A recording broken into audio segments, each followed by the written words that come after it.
전기가 약이 된다니 상상이 가시나요? 오늘 바로 그 치료용 전류라는 아주 흥미로운 세계로 들어가 볼 건데요. 우리 몸속에서 전기가 어떻게 기적을 만들어내는지 그 원리를 속 시원하게 파헤쳐 보겠습니다. 그래서 오늘은요, 먼저 전기가 어떻게 약으로 쓰이는지부터 시작해서 세 가지 기본 전류, 그 비밀을 한번 파헤쳐 볼 거고요. 그리고 이걸 어떻게 섬세하게 조절해서 딱 맞는 치료법을 만드는지 알아볼 겁니다. 마지막엔 이 모든 걸 주파수라는 기준으로 싹 정리해 드릴게요. 자, 첫 번째 이야기부터 시작해 보죠. 전기 치료하면 보통 그냥 찌릿찌릿한 거, 그거 생각하시잖아요. 근데 사실은요, 이게 생각보다 훨씬 더 정교하고 아주 섬세한 의료 기술이라는 거, 이걸 먼저 딱 짚고 넘어가고 싶어요. 물리치료실에서 어깨나 허리에 붙여주는 그 패드 있잖아요. 다들 한 번쯤은 경험해 보셨을 텐데 이게 대체 뭘 하는 걸까 궁금하지 않으셨어요? 바로 이 익숙한 경험이 오늘 이야기의 출발점입니다. 이 패드들이 그냥 찌릿하게 자극만 주는 게 아니라 우리 몸의 신경계랑 아주 정교하게 대화를 나누고 있는 거거든요. 사실 우리가 보는 그 복잡한 전기 치료들 있잖아요. 그 뿌리를 파고들면요. 딱 세 가지 기본 전류에서 시작해요. 이 세 가지만 딱 이해하면 전기 치료의 핵심을 거의 다 파악하는 거나 마찬가지죠. 자, 지금부터 하나씩 파헤쳐 보겠습니다. 첫 번째 선수, 바로 직류 DC입니다. 이름 그대로 정말 정직해요. 전기가 마치 꽉 막힌 일방통행기를 달리는 차처럼 딱 한 방향으로만 쭉 하고 흘러갑니다. 절대 다른 길로 새지 않아요. 자, 다음은 교류, AC입니다. 이건 직류랑 완전히 반대 성격이에요.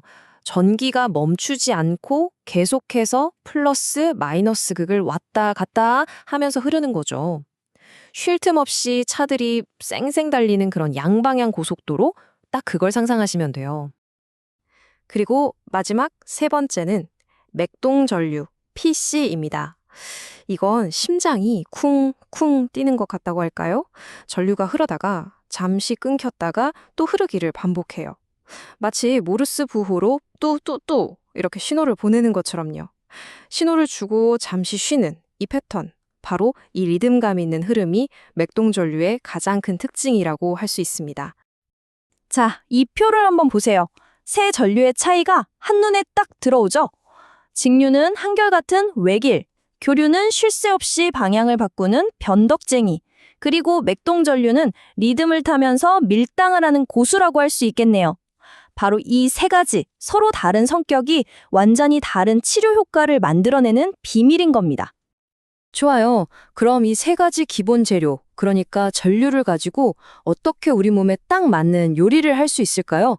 바로 치료사들이 쓰는 이 컨트롤 패널에 답이 있습니다. 이걸로 전기 신호의 색이나 속도, 리듬 같은 걸 아주 정밀하게 조절해서 말 그대로 맞춤형 치료를 만들어내는 거죠. 이 컨트롤 패널에 보면요, 아주 중요한 다이얼들이 몇 개 있어요.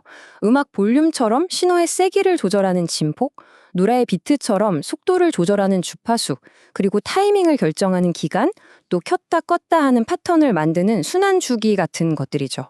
이걸 어떻게 조합하냐에 따라서 정말 무궁무진한 치료법이 탄생하는 겁니다. 자, 먼저 진폭부터 볼게요. 이건 그냥 라디오 볼륨 다이얼이라고 생각하시면 딱 맞아요. 볼륨을 높이면 소리가 커지잖아요. 똑같아요. 진폭을 높이면 전류의 파워가 강해져서 전기 신호가 피부 표면을 뚫고 더 깊숙한 근육이나 신경까지 도달할 수 있게 되는 겁니다. 순환주기는요, 비유하자면 똑똑한 운동 코치 같아요. 전류를 쫙 흘려보내는 운동 시간, 즉 온타임하고 잠시 쉬게 하는 휴식 시간, 오프타임의 비율을 조절하는 거거든요. 이걸 통해서 근육이 너무 지치지 않으면서도 가장 효과적으로 자극받을 수 있게 최적의 리듬을 딱 만들어주는 거죠.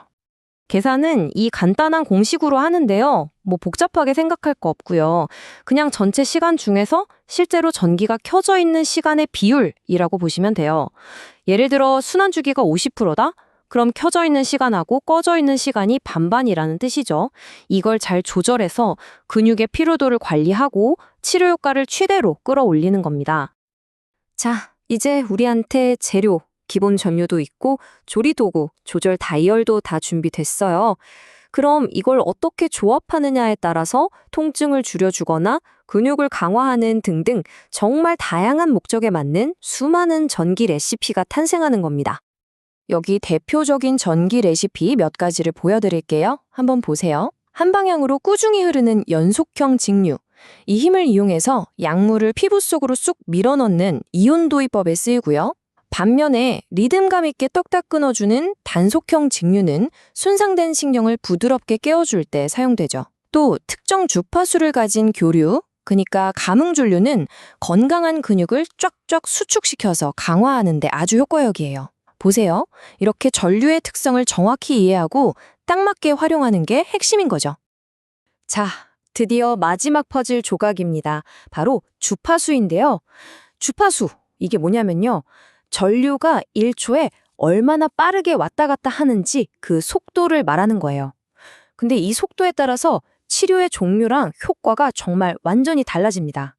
치료용 전류는요, 주파수에 따라서 크게 3개의 리그로 나뉜다고 볼 수 있어요. 먼저 1000Hz 미만의 저주파 리그. 여긴 주로 신경과 근육을 직접 자극하는 선수들이 뛰고요. 그보다 빠른 중주파 리그는 피부의 저항을 줄여서 더 편안하고 깊은 자극을 주는데 특화돼 있죠. 그리고 10만 헤르츠를 훌쩍 넘는 고주파 리그는 아예 열을 만들어서 몸속 깊은 조직을 치료하는 데 쓰입니다. 각 리그마다 전문 분야가 확실한 거죠. 그러니까 오늘 이야기의 핵심은 바로 이겁니다.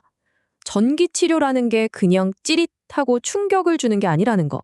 이건 우리 몸의 신경계와 소통하기 위해 사용하는 아주 정밀하고 섬세한 언어라는 거죠.